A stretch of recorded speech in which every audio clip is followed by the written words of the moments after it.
How do I handle the police these days in America? If you go online, you'll see all kinds of videos about people trying to be exact to the letter of the law on how to handle police, as far as I don't have to say anything, I don't have to give them my ID in this certain situation, this and that. And there's that side of it. And then there's the other side of it, which is to just completely comply with whatever the officers ask of you. And I believe it's possible that there are two extremes to this. Too far left or too far right on the other side can be kind of hazardous. So I want to show you guys a clip, and then I want to show you guys a few Bible verses that I kind of try to meditate on so that it doesn't bother me as much, and so that I do know and understand how to handle the police when I am being stopped or anything is going on in my life, because it can be a very hazardous and stressful situation.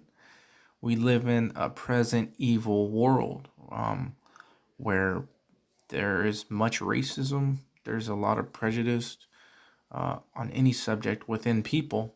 And then when you give those people power to judge and even kill, then that's where we run into hazards. I'm not saying all cops are racist or prejudiced. I'm just speaking in general of humanity. So I'm going to show you this clip, and then I'm going to talk about it, and then show you a few Bible verses on how I think God, Jesus Christ, wants us to handle this these days. My career in law enforcement, I actually joined the Brotherhood of Freemasons. Okay. Yeah, Blue how'd you Lodge. get into that? How'd you get into that? And a lot of cops are involved with that. Really? Oh yeah, yeah. It is. It's a thing that I'm not saying you must do, but 95% of them do. So this actually exists. Yes, it does. It's the occult. There's nothing to be messing with. To be one, you have to ask one. So my lieutenant spoke for me, and two other of my fellow brothers in blue, and they petitioned. We petitioned for a spot in the Brotherhood, and filled out applications. You could be you could be a devil worshiper. Wow. And they'll bring a devil worshiping Bible right there, satanic Bible, so you could you take the oath. Yeah, they don't care. See, I didn't know that until I started doing more homework on it. What did I get myself into? But Did you ever get that far? oh yeah, I became a master mason. Okay. I mean, the highest you can go is 33rd. See, from the ranks of 30th to 33, which is 3, that's when they divulge the actual truth to you. I got you. Which they have you in darkness all those years, and then once you start climbing up the rituals and the phases, and you go up the ranks or degrees, Right. we call it. I know some of these rich people, these Hollywood people, they give land, millions of dollars. Oh yeah, yeah. It all depends, because those are called dues, right? Okay. And you talking about occultic, satanic individuals that work in Hollywood, of reverence, of money, of people of power. I didn't know all that, because when you got scales in your eyes, you can only see so much. Right. But when God removes those blinds off your eyes, you start seeing who's who for what they are. Now, I'm sure a lot of you guys out there have heard of the Freemasons. If you haven't, you can just do a little research. And there's so much to say about that, but I just want to touch on one issue concerning that. And that is that if most cops are Freemasons, well, Freemasons take oaths, secret oaths, to each other over other people. Basically meaning that no matter what, they'll stick up for their brother. And not only in the Masons this is done, but as a police officer in general, even if you're not tapped to be a Mason, they will also stick up for their partner, whether it be right or wrong, over the public's rights and over the citizens' well-being. They're more worried about each other and not getting in trouble and sticking up for each other, rather than worrying about our rights and our well-being. Also, another thing is touching on that, the way that they are trained to speak about the public citizens is dehumanizing. Whether they know it or not, it is. When they're on calls or when they're doing anything, they call citizens persons on this person, or a male or a female, or I'm in pursuit of the subject. They call us subjects. You see, this is all to dehumanize citizens so that, so that they can put themselves over above the law, above human rights, God-given rights. And my purpose is not to say that all cops are in that mindset, but that's what these things cause, whether a police officer admits it or not. That's the system that they're in. So say if there's a guy meaning well, trying to go in there and do well, eventually he will succumb to this kind of thinking. And if he doesn't, well, he's one in a million. And so how do I deal with this as a Christian who knows that we are in a present evil world? And I know that I'm just passing through, but it bothers me a lot. It bothers me a lot to have to deal with this on a constant day-to-day basis. Whether you're dealing with it in real reality or you're dealing with it in your mind, because the minute you step out your door, anything could happen. You could have an interaction with a cop who has bad intentions, who knows what. So it's constantly here in America. We always have to deal with this. And especially for black people, it's much worse because there's such racism out there. But I want to show you guys a few verses that I kind of try to think about all the time so that when I do have interactions with the cops, it doesn't go bad. And so here they are. Romans 12:18, King James Bible. If it be possible, as much as lieth in you, live peaceably with all men. So Paul is saying, as much as that is in you, with everything that is in you, live peaceably with all men. Galatians 6:10, King James Bible.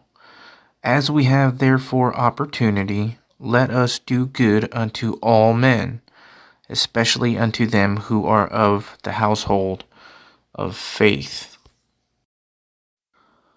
1 Timothy 2, I exhort therefore that first of all supplications, prayers, intercessions, and giving of thanks be made for all men, for kings, and for all that are in authority, which would include police, that we may lead a quiet and peaceable life in all godliness and honesty. For this is good and acceptable in the sight of God, our Savior.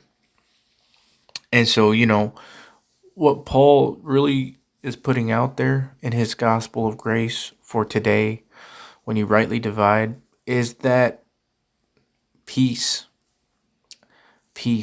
with all men. Above everything, try to make peace. And lastly, I would like to read you this verse, 2 Timothy 2. No man that warreth entangle himself with the affairs of this life, that he may please him, speaking of God, who hath chosen him to be a soldier.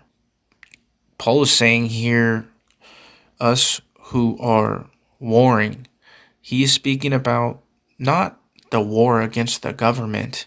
He's speaking about Ephesians 6:12, for we wrestle not against flesh and blood, but against principalities and powers and the rulers of the darkness of this world in heavenly places. He's talking about us Christians. He's saying, don't entangle yourself with the world's mess. Try to be peaceful no matter what, and don't get involved in all that stuff. You know how, like I'm saying, going too far to one way, arguing with the cops about every single right. And I'm not saying that let them break all your rights, but I'm just saying some people are to the point where they're really rude to cops And they're saying, well, I don't have to say that. I don't have to give you this. I don't have to tell you where I'm going. You're being videotaped. And then you have the other side that just gives everything up and whatever you want. And then you have crooked people who, might plant something on you or might take advantage of that. You see, because if you give too much, then somebody takes your kindness for weakness and they take advantage of you. So there's a middle ground. Any interaction that I have with the police, I want to make it peaceful. I want to be tactful. I don't want to just blurt out, well, I don't have to tell you anything. See, that's not going to cause peace. That's going to cause a problem. Just use your mind. Use a steady flow of just think peace. Okay, do I want to trigger this cop? Am I looking for a problem? Well, I'm obviously not looking for a problem because I don't entangle myself with the affairs of this world, which would be, if this cop says something and he tries to break this little rule, I'm going to take him to court every time I get. No, that's not what I'm trying to do. Now, there is a point where if a cop really abuses his power, then that's another matter. But like I said, there's too hot and too cold on both sides. And I'm speaking to myself too, because it's not easy for me to do these things. I'm saying them and I'm reading them, but when it comes down to the wire, I'm triggered as soon as I have to talk to a cop in my mind, because I know sinful people, which is all of us, humankind, and I know when you give them a badge and a gun and power to enforce these things, that even can cause bigger issues within that human being. So you got to remember what you're dealing with. You see what I'm saying? And you have to use tact and use your wisdom. You're dealing with a person who is a sinner just like you, who knows what's in their mind. And they are taught to look at you as a subject or a person or a male or female, not Jimmy or Joey or Johnny. They're not looking at you like that. They're looking at you like dehumanization already. That's what they're taught. And so you have to keep all these things in mind. And just, if I could just say one thing, just be wise about however you deal with them. Who's the King of Kings? Jesus! Before Abraham was who? Jesus! Who's the first and the last? Jesus! If I'm on the devil's hit list, who do I have by my side? Jesus! Who's the lily of the valley? Jesus! Yea, though I walk through the valley of the shadow of death, who is by my side? Jesus! Come on and say Jesus, beloved. Jesus! If I wake up in hell in the morning, who do I look up to? Jesus! Shout it